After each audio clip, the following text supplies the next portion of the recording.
آئیے کتاب رحمت سورہ الکہف اٹھائیں۔ اللہ تعالیٰ نے ایک واقعہ بیان کیا ہے حضرت موسیٰ اور حضرت خضر علیہ السلام کا، کہ حضرت موسیٰ علیہ السلام عزم مصمم کر کے جب چلے تو اللہ فرماتا ہے کہ ہم نے حضرت موسیٰ علیہ السلام کو جس بندے کی نشانی بتائی تھی وہ بندہ ان کو وہاں مل گیا۔ سفید چادر اوڑے حضرت خضر علیہ السلام وہاں لیٹے ہوئے تھے، تو یہ جا کے ان کے پاس کھڑے ہو گئے کہ حضرت میں آپ کی خدمت میں اس لیے آیا ہوں کہ اللہ نے آپ کو جو خصوصی علم عطا کیے ہیں میں ان کو سیکھنے کی غرض سے آپ کی چوکھٹ پہ آیا ہوں۔ کہا تم میرے ساتھ صبر نہیں کر پاؤ گے، معاملے مشکل ہیں، سفر دشوار ہے، منزل کٹھن ہے، اور میرے معاملات ایسے ہیں کہ تم اعتراض کرو گے، اس کے بغیر تم رہ نہیں سکتے۔ حضرت موسیٰ علیہ السلام نے کہا اگر اللہ نے چاہا تو آپ دیکھیں گے میں صبر کروں گا، اور آپ کے کسی حکم کی کسی کام کی میں نافرمانی نہیں کروں گا، کسی کام کا انکار نہیں کروں گا۔ کہا کہ اچھا شرط یہ ہے کہ جو میں کروں اس پر تم اعتراض نہیں کرو گے، سوال نہیں کرو گے، یہاں تک کہ میں خود ہی نہ بتاؤں۔ تو کہا کہ یہ شرط ٹھہری، میں کوئی بات نہیں کروں گا۔ فانطلقا، دونوں چل پڑے، دریا کے پار جانا تھا۔ جو کشتی کا مالک تھا، کشتی بان تھا، وہ حضرت خضر علیہ السلام کو جانتا تھا، تو اس نے کرایہ بھی نہیں لیا، لیکن جب کشتی پر سوار ہوئے تو عصا مار کے حضرت خضر علیہ السلام نے کشتی کا ایک پھٹا توڑ دیا۔ تو بے ساختہ حضرت موسیٰ علیہ السلام نے کہا آپ نے پھٹا توڑ دیا، یہ سارے ڈوب جائے؟ کہا میں نے کہا تھا نا تم میرے کاموں پہ صبر نہیں کر پاؤ گے۔ تو حضرت موسیٰ کو یاد آیا، کہا میں بھول گیا تھا، اس پر مواخذہ نہ کیجیے۔ پھر دونوں چل پڑے۔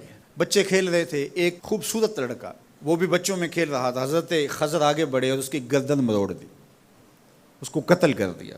صاحب شریعت تھے حضرت موسیٰ علیہ السلام، نہ رہ سکے، پھر بول پڑے ایک جان کو بغیر کسی جان کے بدلے میں قتل کر دیا، اس نے گوایا کیا تھا ہمارا؟ آپ نے بہت ہی جو ہے وہ غلط کام کیا، یہ کام اچھا نہیں کیا آپ نے۔ کہا میں نے کہا نہیں تھا کہ تم میرے ساتھ صبر نہیں کر پاؤ گے۔ کہا ایک موقع اور دے دیجئے، اب اگر میں نے کوئی اعتراض اٹھایا تو پھر دوبارہ مجھے آپ اپنی صحبت میں نہ رکھیے، عذر تمام ہو جائے گا۔ پھر دونوں چل پڑے، یہاں تک کہ ایک بستی میں دونوں آئے تو آپ نے بستی والوں سے کہا کہ ہم مہمان ہیں، آپ ہماری مہمان نوازی کیجیے، کھانا کھلائیے۔ تو انہوں نے انکار کر دیا، کہا کہ ہم تو آپ کو بلایا نہیں ہے، آپ خود آئے ہیں، آپ اپنے کھانے کا خود انتظام کیجیے۔ گزر رہے تھے گلی سے تو ایک دیوار گرنا چاہ رہی تھی، تو جلدی سے اس دیوار کو مرمت کر دیا۔ کہا حضرت ہم اگر چاہتے تو اس پہ اجر لے سکتے تھے، انہوں نے ہمیں کھانا تک نہیں دیا اور ہم ان کی دیواریں سیدھی کر رہے ہیں۔ کہا اب تمہاری میری جدائی ہو گئی، تم نے یہ بھی اعتراض کر دیا۔ تو انہیں یاد آیا کہ وہ یہ بھی اعتراض ہو گیا۔ اب میں تمہیں بتاتا ہوں کہ یہ 3 کام میں نے کیوں کیے۔ اللہ اکبر۔ اب سنیے، قرآن ہمیں بتاتا ہے کہ ظاہری علم بھی ہوتا ہے لیکن کوئی باطنی علم بھی ہوتا ہے۔ کہا وہ پہلی بات کشتی والی سنو، یہ 2 مسکین بچوں کی کشتی تھی، ان کے گھر کا چولہا اس کی کمائی سے جلتا تھا۔ دریا کنارے کنارے ایک ظالم بادشاہ رہا تھا جو لوگوں کی کشتیاں چھین رہا تھا، ہم نے تھوڑا سا عیب لگا دیا، وہ ٹوٹی کشتی چھوڑ کے چلا گیا۔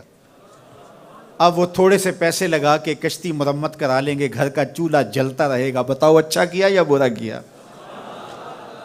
کہا رہی بات اس بچے کی جس کو ہم نے قتل کیا، اس کے ماں باپ مومن تھے، نیک تھے، صالح تھے، بچے نے بڑا ہو کے بہت برا ہونا تھا، ہم نے اس کو قتل کر دیا، اللہ اس کے بدلے ان کو بہتر اولاد دے گا۔ علماء تفسیر نے لکھا ہے اس بچے کے بدلے میں اللہ نے ان والدین کو ایک بیٹی عطا کی جس کی نسل سے 70 نبی پیدا ہوئے۔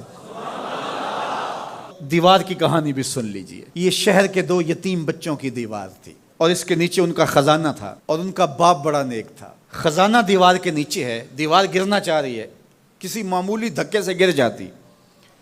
2 ہی صورتیں تھیں، یا وہ بچے خود اپنا خزانہ اٹھا لیتے یا لوگ اٹھا کے لے جاتے۔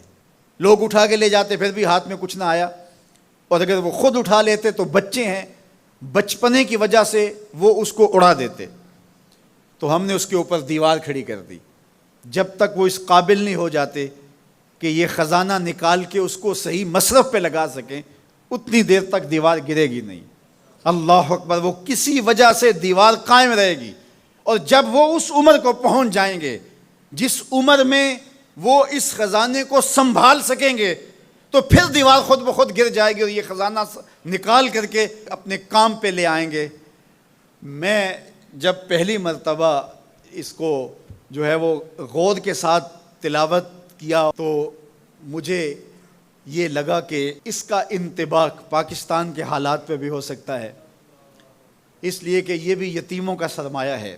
کتنے یتیم روتے بلکتے رہ گئے اور ان کے سر سے جو ہے وہ سائے اٹھ گئے اس وطن کے لیے، لیکن میرے مالک نے اس ملک کے خزانوں پر گہرے پہاڑ اور بڑی بڑی دیواریں کھڑی کر دی ہیں۔ جب تک یہ قوم بلوغت تک نہیں پہنچے گی اتنی دیر تک وہ خزانے ظاہر نہیں ہوں گے، اور جب یہ قوم اپنی بلوغت تک پہنچے گی، شعوری بلوغت، فکری بلوغت، علمی بلوغت، اور رب سے جو وعدہ کیا تھا پاکستان کا مطلب کیا، لا الہ الا اللہ، جب اس بلوغت تک یہ پہنچ جائے گی، اس وعدے کی تکمیل ہوگی، پھر رب دیوار ہٹا دے گا اور پاکستان کو اللہ اتنے خزانے دے گا اور پاکستان ایسا مالا مال ہوگا دنیا دیکھنے آئے گی انشاءاللہ۔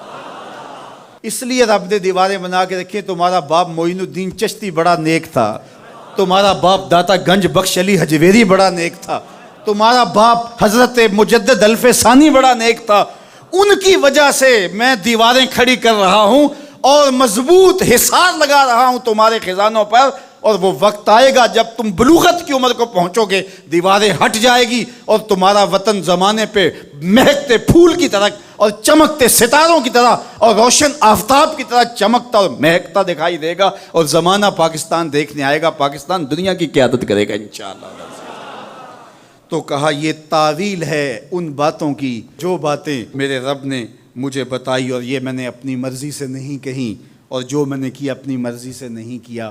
تو یہ باطنی باتیں ہیں، شاید یہ باطنی باتوں کے جوش میں یہ بات بھی میں کر گیا۔ وہ کیا کسی نے کہا تھا کہ بھری محفل میں ایک راز کی بات کہہ دی، بڑا بے ادب ہوں سزا چاہتا ہوں۔ محترم حضرات، اگر یہ ویڈیو آپ کو اچھا لگا ہو، یہ جانکاری آپ کو اچھی لگی ہو، تو ویڈیو کو لائک اینڈ سبسکرائب ضرور کریں۔